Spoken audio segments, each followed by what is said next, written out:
আবেগতাড়িত হয়ে ফ্যাসিবাদের পুনর্বাসন না করার আহ্বান তারেক রহমানের। জুলাইয়ে ছাত্র শিক্ষকের ভূমিকায় কৃতজ্ঞতা। অন্তর্বর্তীকালীন সরকারের কোন একটি অংশের সহায়তায় কেউ কেউ কি দেশে উদ্দেশ্যমূলক পরিস্থিতি তৈরি করতে চাইছে কি না, সোশ্যাল মিডিয়া সহ বিভিন্ন জায়গায় মানুষের কথা শুনে বোঝা যায় এই বিষয়কেও জনমনে জিজ্ঞাসা রয়েছে। আরেকটি লড়াই হবে দুর্নীতির বিরুদ্ধে। জাতীয় সমাবেশে জামায়াত আমির নতুন বাংলাদেশ গড়তে সমর্থন দেওয়ার আহ্বান। এ লড়াই বন্ধ হবে না। বাংলার মানুষের মুক্তি অর্জন হওয়া পর্যন্ত আমাদের লড়াই অব্যাহত থাকবে। অগণতান্ত্রিক উপায়ে ভয়ের সংস্কৃতি তৈরি করতে চাইলে জনগণ ফের রাজপথে নামবে। বান্দরবানে নাহিদ ইসলাম গাড়ি বহরে হামলা নিন্দা। খানাখন্দে ভরা গুলশানের লেকপাড়ের সড়ক বৃষ্টি হলে দেখা দেয় জলাবদ্ধতা। এলাকাবাসী সহ দূতাবাসের কর্মকর্তারা ভোগান্তিতে। ট্রাম্প প্রশাসনের শুল্কে বাংলাদেশে তৈরি পোশাক খাত অনিশ্চয়তায়। কূটনীতিক আলোচনার জোরদার করার তাগিদ ব্যবসায়ীদের। জুলাই শহীদ কামরুলের পরিবারে বিরাজ করছে শূন্যতা। ফ্যাসিস্ট আওয়ামী লীগের দৃষ্টান্তমূলক বিচার দেখতে চান অসহায় বাবা। এবং 3 ম্যাচে টি-20 সিরিজের প্রথম ম্যাচে পাকিস্তানের বিপক্ষে মাঠে নামবে বাংলাদেশ। মিরপুরে ম্যাচ শুরু হবে বিকেল 6টায়।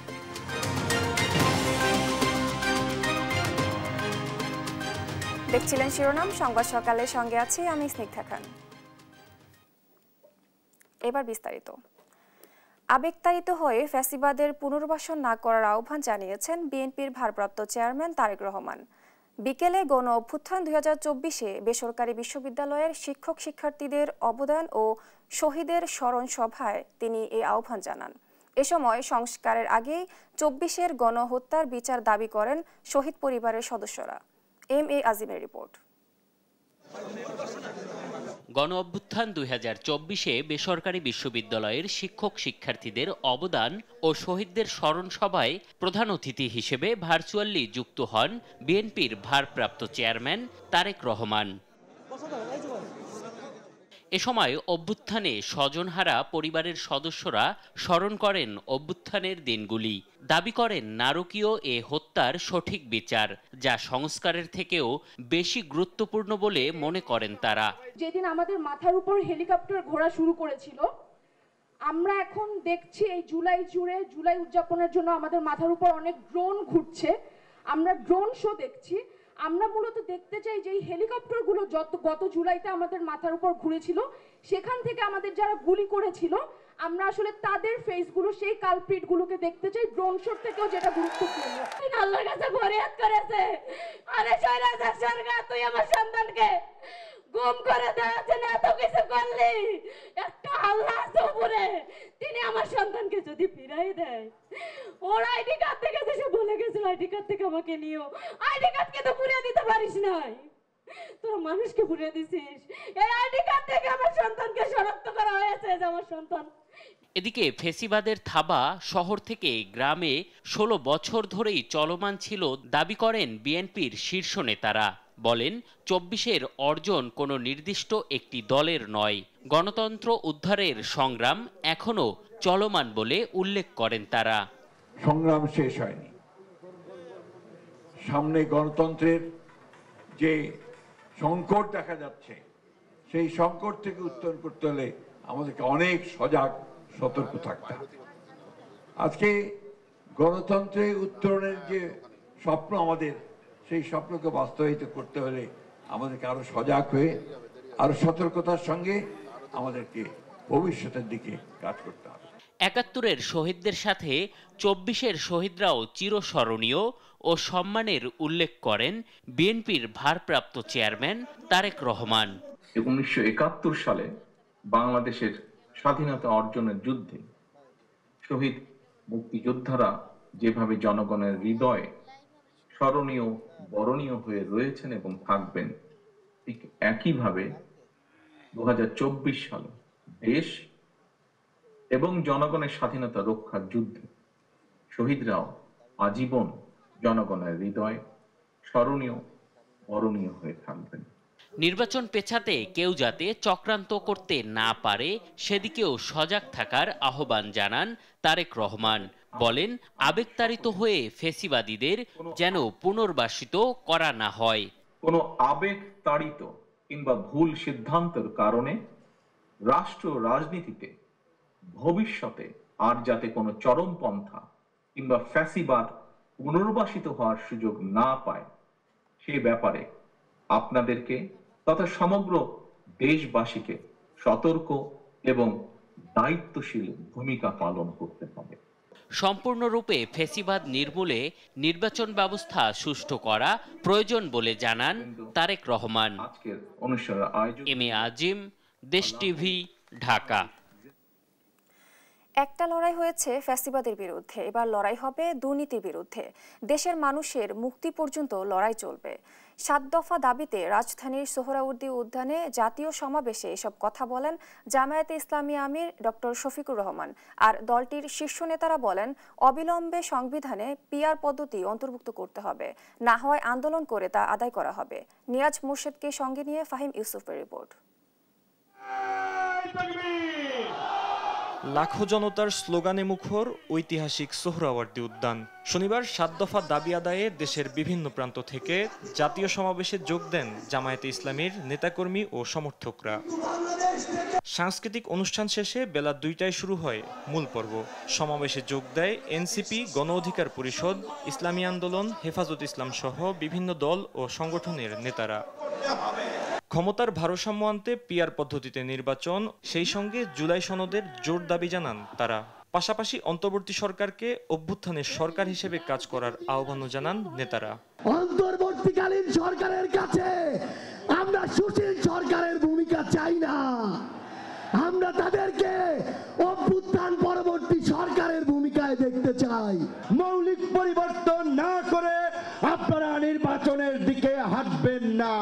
যদি আবারও এই দেশে পিআর সিস্টেম ছাড়া যদি নির্বাচন হয়, আবার ফ্যাসিবাদ আসবে। 7 দফা দাবি আদায়ের পাশাপাশি কল্যাণ ও সুশাসন প্রতিষ্ঠার কথা জানান জামায়াত নেতারা। চলমান সভ্যতা প্রয়োজন চ্যালেঞ্জকে সামনে রেখে আমরা একটি কল্যাণ, একটি সুশাসনের রাষ্ট্র কায়েম করতে চাই। জুলাই সনদ যেটা হবে সেইটি একটি অধ্যাদেশের মাধ্যমে লিগ্যাল ফ্রেম দিয়ে যারা জিতবেন তারা পার্লামেন্টে এটাকে রেটিফাই করবেন। 18 কোটি মানুষের ভাগ্যের পরিবর্তন করতে হলে 18 কোটি মানুষের সৃষ্টিকর্তা মহান রব্বুল আলামিনের আইন দ্বারাই এই ভাগ্যের পরিবর্তন সম্ভব। সভাপতির বক্তব্যের এক পর্যায়ে অসুস্থ হয়ে মঞ্চে পড়ে যান জামায়াতে ইসলামীর আমির ডাক্তার শফিকুর রহমান। পরে সে অবস্থাতেই বক্তব্য চালিয়ে যান তিনি। বলেন, পুরাতন ব্যবস্থায় নতুন বাংলাদেশ চলবে না। এতগুলো মানুষ এমনি এমনি জীবন দেয় নাই, জীবন দিয়েছে জাতির মুক্তির জন্য। যদি বাস্তবতা পুরানা সবকিছুই টিকে থাকবে তাহলে কেন তারা জীবন দিয়েছিল? নতুন ব্যবস্থায় নতুন বাংলাদেশ গড়ে তোলা হবে ইনশাআল্লাহ। দুর্নীতি আমরা করব না, আমরা নিতে দেব না, দুর্নীতি আমরা সহ্য করব না। এবার দুর্নীতির বিরুদ্ধে লড়াইয়ের ঘোষণা দিয়ে ফ্যাসিবাদের বিচার দৃশ্যমান করার তাগিদ দেন জামায়াত আমির। ফাহিম ইউসুফ, দেশ টিভি, ঢাকা। সুস্থ হয়ে বাসায় ফিরে গেছেন জামায়াত ইসলামী আমির ডক্টর শফিকুর রহমান। তিনি নিজেই নিজের সুস্থতার কথা জানিয়েছেন। এর আগে তাকে দেখতে হাসপাতালে যান বিএনপির মহাসচিব মির্জা ফখরুল ইসলাম আলমগীর।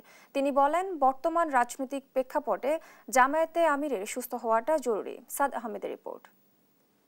প্রিয় নেতা, দলের স্মরণকালের সবচেয়ে বড় সমাবেশে সভাপতির বক্তব্যে হঠাৎই মঞ্চে লুটিয়ে পড়েন জামাত ইসলামের আমির ডাক্তার শফিকুর রহমান। এ সময় নেতাকর্মীদের মধ্যে দেখা দেয় উদ্বেগ, উৎকণ্ঠা। পরে বসে বক্তব্য শেষ করেন তিনি। সমাবেশ শেষে তাকে ভর্তি করা হয় রাজধানীর একটি বেসরকারি হাসপাতালে। সেখানে তারেক রহমানের নির্দেশে তাকে দেখতে ছুটে যান বিএনপি মহাসচিব মির্জা ফখরুল ইসলাম আলমগীর।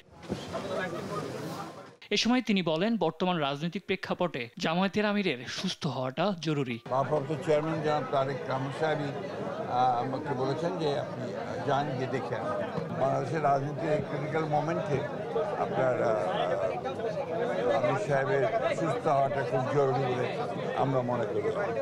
এর আগে তার সুস্থতার কথা জানান নায়েবে আমির আব্দুল্লাহ মোহাম্মদ তাহের। ওনার শারীরিক অবস্থা ভালো, উনি আসার পরে ডাক্তাররা এসেছেন এখানে, এবং বিভিন্ন ডিপার্টমেন্টের লোকেরা চেক করছে। এর কিছুক্ষণ পর স্বস্তির খবর জানান তিনি নিজেই। আলহামদুলিল্লাহ, আমি অনেক ভালো আপনাদের দোয়ায়। জামায়াত আমির আরো বলেন, অন্যায় অসত্য যেখানে সেখানে দেয়াল তুলে দেয়া হবে। নতুন বাংলাদেশ যারা এনে দিয়েছে তাদের প্রতি দায় থাকার কথাও জানান ডাক্তার শফিকুর রহমান। সাদ আহমেদ, দেশ টিভি, ঢাকা। চকরিয়ায় এনসিপির গাড়িবহরে হামলার ঘটনার নিন্দা জানিয়ে দলের আহ্বায়ক নাহিদ ইসলাম বলেন, অগণতান্ত্রিক উপায়ে ভয়ের সংস্কৃতি তৈরি করতে চাইলে জনগণ আবার রাজপথে নামবে। দলটির মুখ্য সমন্বয়ক নাসির উদ্দিন পাটোয়ারি বলেন, যারা গাড়িবহরে হামলা করেছে নতুন বাংলাদেশে তাদের স্থান হবে না। বান্দরবানে জুলাই পথসভা নিয়ে আরও জানাচ্ছেন জান্নাতুল মোহনা। জুলাই আন্দোলনের ১৯তম দিনে কক্সবাজারের পথসভা শেষে বান্দরবনের উদ্দেশ্যে রওনা দিলে কক্সবাজারের চকরিয়ায় এনসিপির গাড়িবহরে হামলা করে বিএনপির নেতাকর্মীরা। এই কারণে বান্দরবানের পথসভায় পৌঁছাতে দেরি হয় দলটির। পথসভায় এই ঘটনার তীব্র নিন্দা জানায় নেতাকর্মীরা। বলেন, যতই বাধা দেয়া হোক না কেন এনসিপি জনগণের কাছে পৌঁছাবেই। প্রত্যেকটা মানুষ, প্রত্যেকটা জাতিসত্তা, ভাষাগত যে বৈচিত্র্যতা রয়েছে, ধর্মীয় যে বৈচিত্র্যতা রয়েছে, সেগুলোর প্রতি আমাদের এনসিপি সবসময় শ্রদ্ধাশীল। এমন একদিন সময় আসবে আমাদের ওয়ার্ডের একজন সদস্য অত্যন্ত গর্বের হবে, এতটুকু বিশ্বাস আমরা রাখি। এনসিপির মুখ্য সমন্বয়ক হুঁশিয়ারি দিয়ে বলেন, হামলার সাথে জড়িতদের নতুন বাংলাদেশে স্থান দেয়া হবে না। আমরা নতুনভাবে বাংলাদেশ নির্মাণ করব।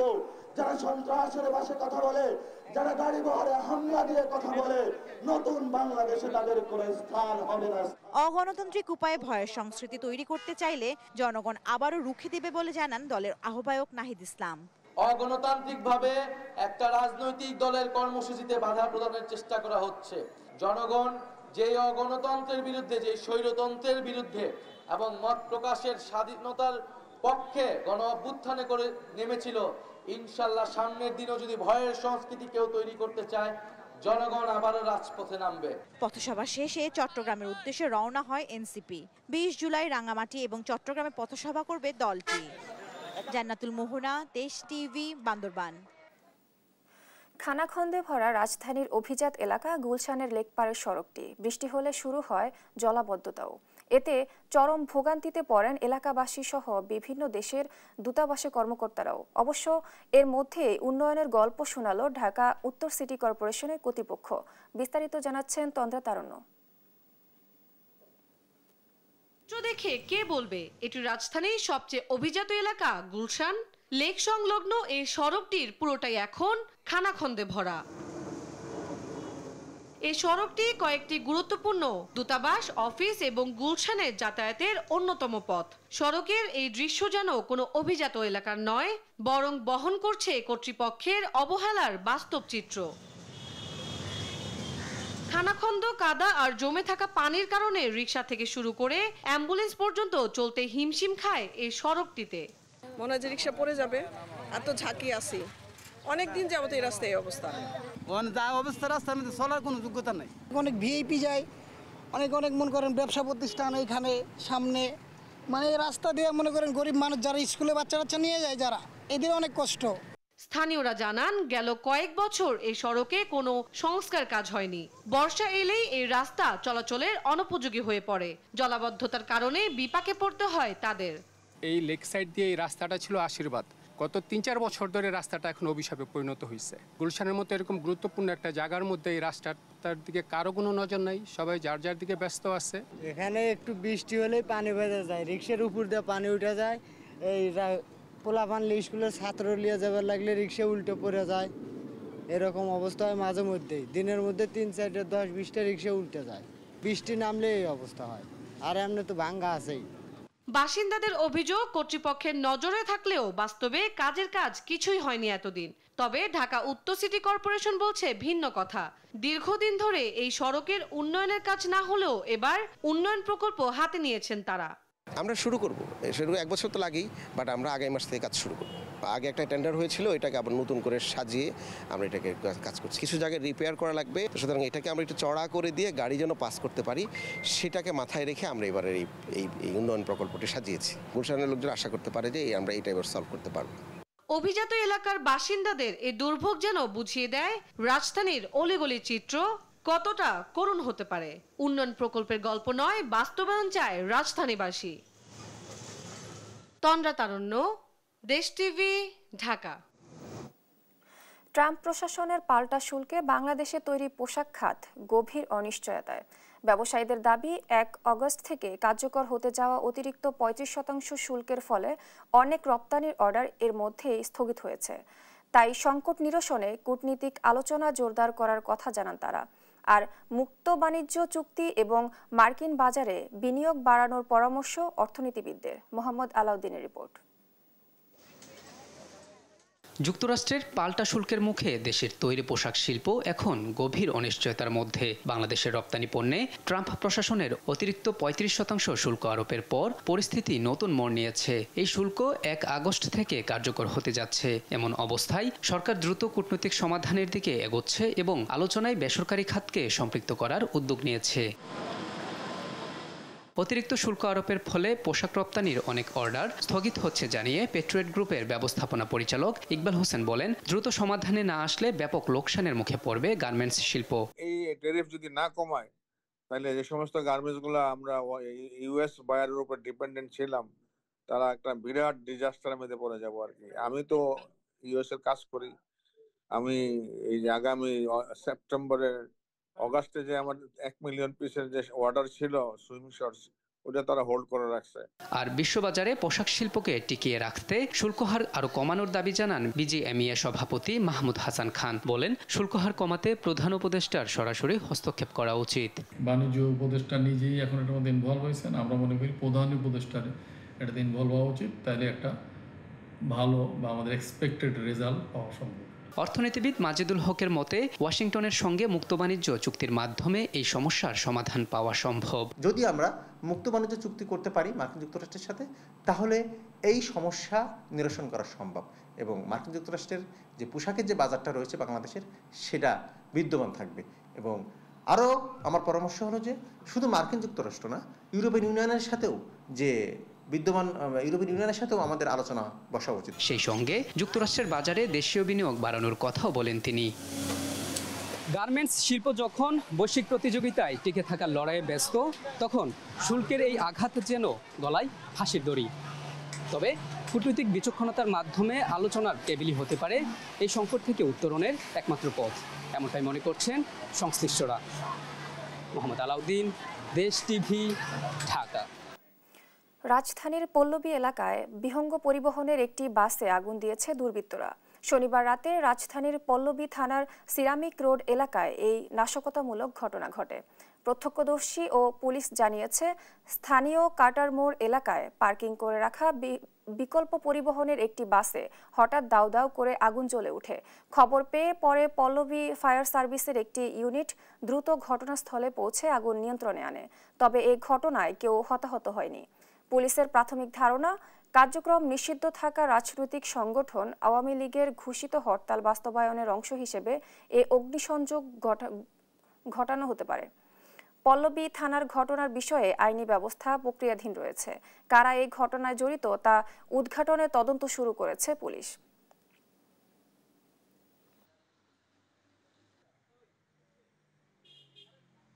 পিছন থেকে গাড়িটা নাকি আগুন ধরছে, যতটুকু মুখে শুনছি আমি সবার কাছ থেকে।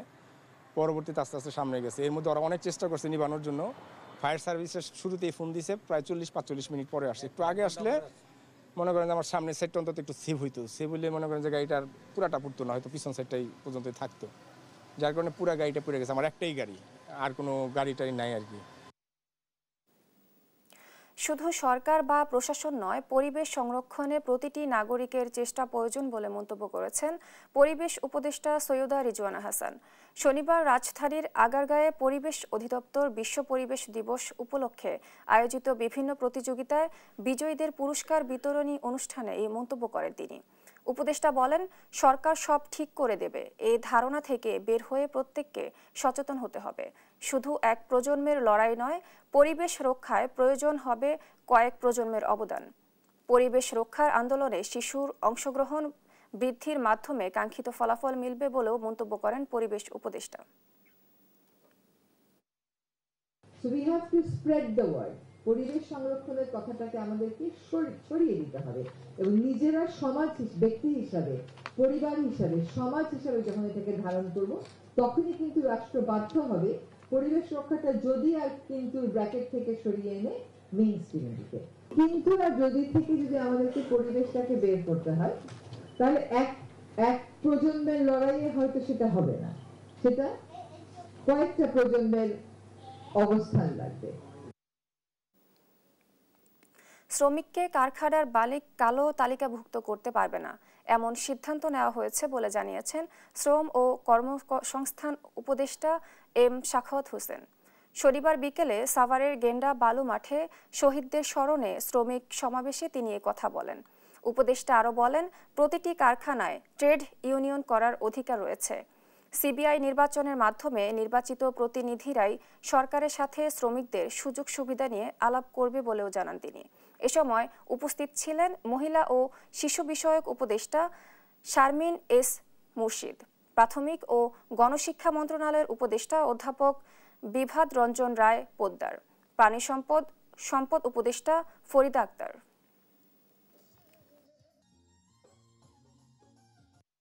ট্রেড ইউনিয়নের বিষয়টি আমরা অত্যন্ত শিথিল করেছি। এটা আপনার নেতৃবৃন্দ আপনারা জানেন, ট্রেড ইউনিয়ন এবং কোনো শ্রমিককে কোনো মালিক কালা তালিকাভুক্ত করতে পারবে না, এটারও সিদ্ধান্ত নেওয়া হয়েছে। মনিরুজ্জামান মনির শিক্ষা অধিদপ্তরে সামান্য হিসাবরক্ষক কাম ক্লার্ক তিনি, কিন্তু বদলি করাতে পারেন শিক্ষকদের, এমনকি বড় বড় কর্মকর্তাদেরও। তার বিরুদ্ধে কথা বলার সাহস পায় না কেউ, বললেই পেতে হয় শাস্তি। অজ্ঞাত কারণে তার বিরুদ্ধে কোনো ব্যবস্থা নিচ্ছে না কর্তৃপক্ষ। বগুড়া প্রতিনিধি সঞ্জু রায়ের রিপোর্ট, জানাচ্ছেন সজল বিশ্বাস।